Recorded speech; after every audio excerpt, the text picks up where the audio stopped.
L'abattage de l'éléphant qui s'est offert une balade dans la ville de Bobo-Dioulasso pose une polémique que les quotidiens abordent. Vous lirez également dans ces quotidiens des commentaires sur la fin de projet Target Malaria. La revue est préparée par Frédéric Nikima. Target Malaria, la fin d'un projet aux conséquences imprévisibles, écrit le journal Le Quotidien dans son édito du jour.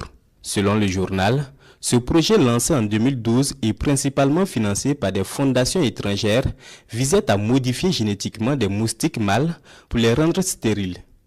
L'objectif était donc de réduire la population de ces vecteurs du paludisme grâce à une technique appelée le forçage génétique. Mon confrère de préciser que si l'intention de sauver des vies est louable, la technique du forçage génétique est une intervention irréversible dont les impacts sur la biodiversité, la chaîne alimentaire et l'écosystème entier sont inconnus. Des risques selon le journal qui ont conduit la société civile et une partie de la communauté scientifique à exiger l'application du principe de précaution. Avec cette décision de mettre fin au projet, c'est dire que le gouvernement burkinabé a entendu les critiques, estime l'éditorialiste qui précise qu'il a refusé que son territoire et sa population servent de cobayes pour des technologies dont les conséquences à long terme ne sont pas maîtrisées. L'arrêt de Target Malaria n'est pas un rejet de la science, mais plutôt l'affirmation d'une approche scientifique plus éthique et responsable. Pour le journal Le Quotidien, cette décision courageuse doit maintenant servir de catalyseur pour recentrer la lutte contre le paludisme sur la voie la plus prometteuse, la vaccination. Comme exemple, mon confrère souligne les travaux du professeur Alidou Tinto et son équipe qui ont mené des recherches de renommée mondiale sur le vaccin R21 Matrix M.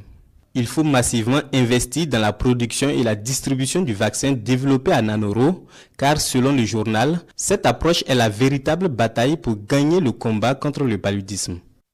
Un autre sujet qui intéresse les quotidiens burkinabés dans leur parution du jour, c'est l'abattage d'un éléphant et d'un buffle en pleine ville.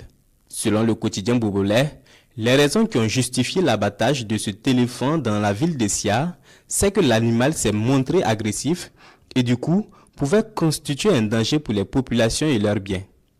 Même raison pratiquement à Ouagadougou pour justifier l'abattage d'un buffle qui s'est malencontreusement retrouvé en ville, souligne mon confrère. De ces incidents vont naître sur les réseaux sociaux une polémique entre partisans de l'abattage et ceux qui estiment qu'on aurait dû faire autrement. Malheureusement, la plupart de ceux qui s'expriment sur la question ne sont nullement des spécialistes de la faune, se désole mon confrère du quotidien bobolais, d'autant plus que sur les lieux étaient présents les spécialistes de l'environnement et de la faune, qui ont même jugé que l'abattage était la meilleure solution.